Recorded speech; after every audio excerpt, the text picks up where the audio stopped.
నల్గొండ జిల్లా నకరేకల్లో నూతనంగా నిర్మిస్తున్న 100 పడకల హాస్పిటల్ పనుల్లో కాంట్రాక్టర్ నిర్లక్ష్యంపై ఫైర్ అయ్యారు ఎమ్మెల్యే వేముల వీరేశం. పనుల జాప్యంపై అసహనం వ్యక్తం చేశారు.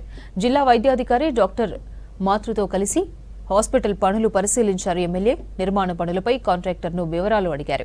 పనుల ఆలస్యంపై కాంట్రాక్టర్ను ప్రశ్నించారు. కాంట్రాక్టర్కు చెల్లించాల్సిన బిల్లులు మొత్తం చెల్లించామని, అయినా పనులను నిర్లక్ష్యం చేస్తున్నారని ఫైర్ అయ్యారు. గడువులోపు నిర్మాణం పూర్తి చేయాలని, లేదంటే తీవ్ర పరిణామాలుంటాయని కాంట్రాక్టర్ను హెచ్చరించారు ఎమ్మెల్యే.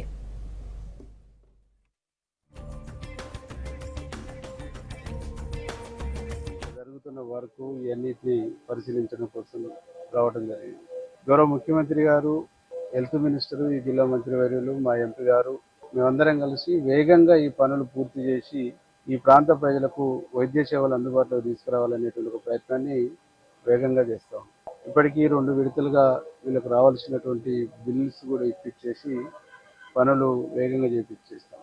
అయితే కాంట్రాక్టరు నిర్లక్ష్యము, కొద్దిగా స్పీడ్గా పనిచేయకపోవటం అనేటువంటి దాన్ని దృష్టిలో పెట్టుకొని డిసిహెచ్ గారు మేము ఈరోజు దీన్ని పరిశీలన చేయడం జరిగింది.